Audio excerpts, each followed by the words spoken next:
Coming up next on the Jeff Crilley Show, you're going to meet Jenny Stonemeier. She heads up an amazing nonprofit here in Dallas called Reach. They've been serving the people of Dallas for more than 4 decades. Her journey just ahead.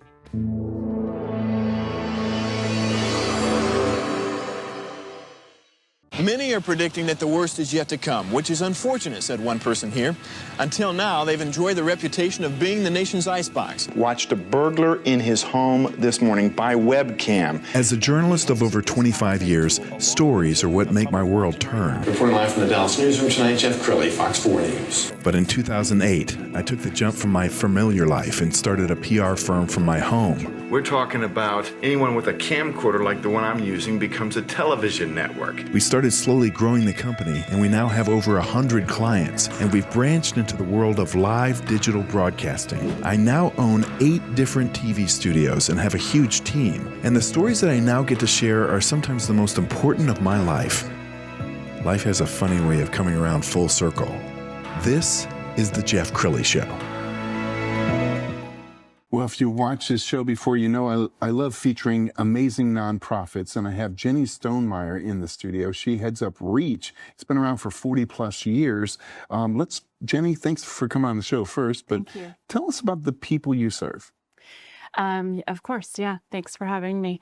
Reach is a nonprofit organization serving Dallas, Tarrant, Denton, and Collin counties. And the people that we serve are people with disabilities, whatever that means, at whatever stage of life that they're at. A lot of our folks are veterans as well, and a lot of older folks through our various programs that we have to offer services. Sure. And there are a lot of nonprofits that do serve people with disabilities. How do you separate yourself? I think the unique feature for Reach is that all of our services are consumer directed. Consumer is the word that we used for client. And it means that people are coming to us to work on the goals that they want to work on, not something that a social worker or a case manager is telling people that they need to achieve. And so they have the ability to self-direct all of the services that they're receiving. Sometimes that means immediate crisis management, but then sometimes that means we've worked with them for a while and they're able to do work on additional goals. It's a unique model that we're really proud to be able to offer. Outstanding. We're going to pull up your website, and as we scroll down the website, this organization started 40 plus years ago. What's the history of the organization?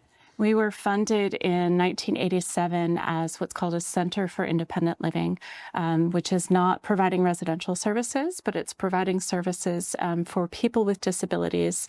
And the reason that we were funded 40 years ago is because of a federal law called the Rehabilitation Act that set aside money to establish centers for independent living that are run by people with disabilities, led by people with disabilities, governed, our board of directors, as well as staffed. At least 51% of our staff are people with disabilities. And the model is that we are people who experience disability as well, and that allows us to provide a unique peer perspective in the services that we provide.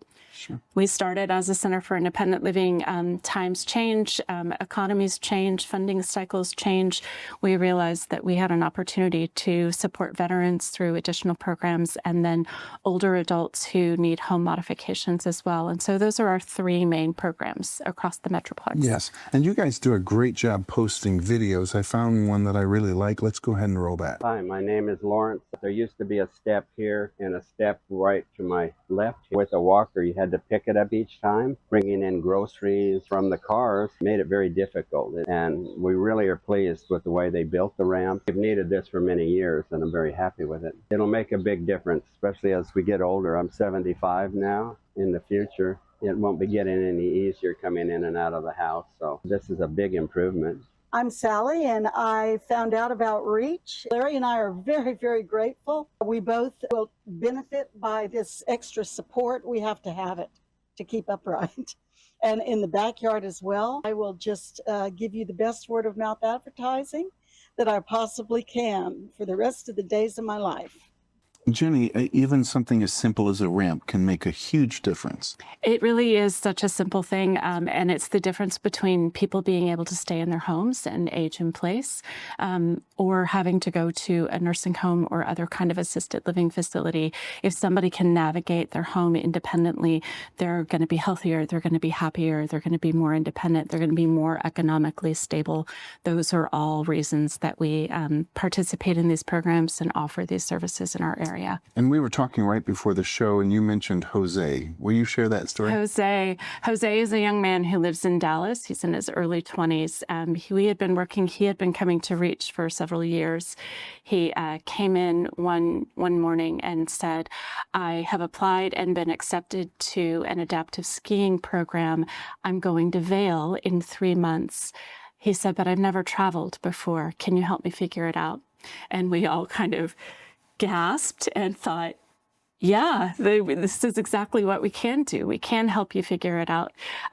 We partnered with Southwest Airlines. We got him a tour of Love Field. We got him connected with a supervisor at TSA at Love Field.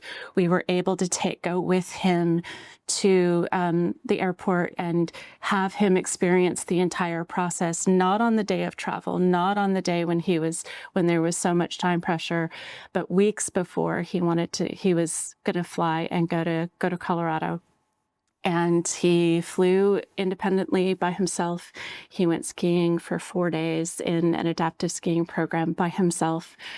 For a young man who uses a wheelchair and is dependent often on people for a lot of things and a lot of his daily needs, this was an amazing step forward for him. He had an amazing time. He told me a couple of weeks ago that he's going back to Colorado this winter, and is going to go skiing again. Well, Jenny, I love the way your eyes kind of glow when you talk about this. This is near and dear to your heart, isn't it? It is. Yeah, it really is. It's been my whole career. All right. I know you're a nonprofit, so you really depend on the generosity of the public to fund everything that you're trying to do. So in the last 2 minutes, that's your camera on the left. Talk to the person who needs to come alongside you. There's a couple people who need to come alongside of us. One is continuing to support the people with disabilities and veterans and older adults in our region who need any kind of support to live independently. Those are the folks who need to come alongside of us. The other folks that we would love to have alongside of us are people who can make contributions in other ways, contributions of time, contributions of money, contributions of resources in other ways, and contributions of personal connections. We don't always know the people that we need to know because we very often have our heads down doing the work. And so sometimes it's just hey, I know somebody who might be able to support you with this. I know somebody who might be able to donate a cargo van that would allow you to drive durable medical equipment out to the farthest reaches of Denton County or Collin County, because some of those folks don't have access to transportation or can't get to a doctor's appointment. And having a wheelchair or having a walker is the difference between staying in their home or moving into a nursing home. It's the difference between having control over their own lives and having someone else have control over it.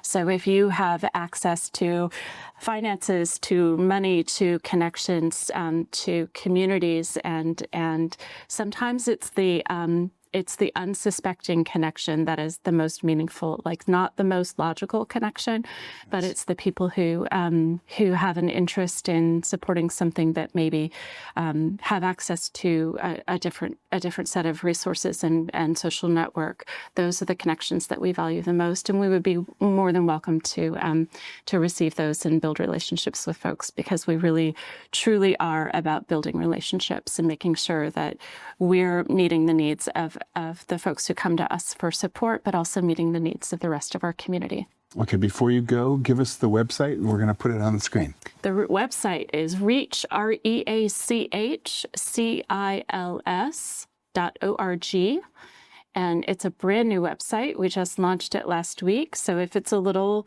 snaggy, please forgive us. We're still working out some of the details, but we're really, really proud of it, and really hope that people will not only view it and engage with it, but also that it will drive them to take the next step of reaching out to us. Outstanding. Thank you so much for sharing your story with us. That's it for now. We'll see you next time.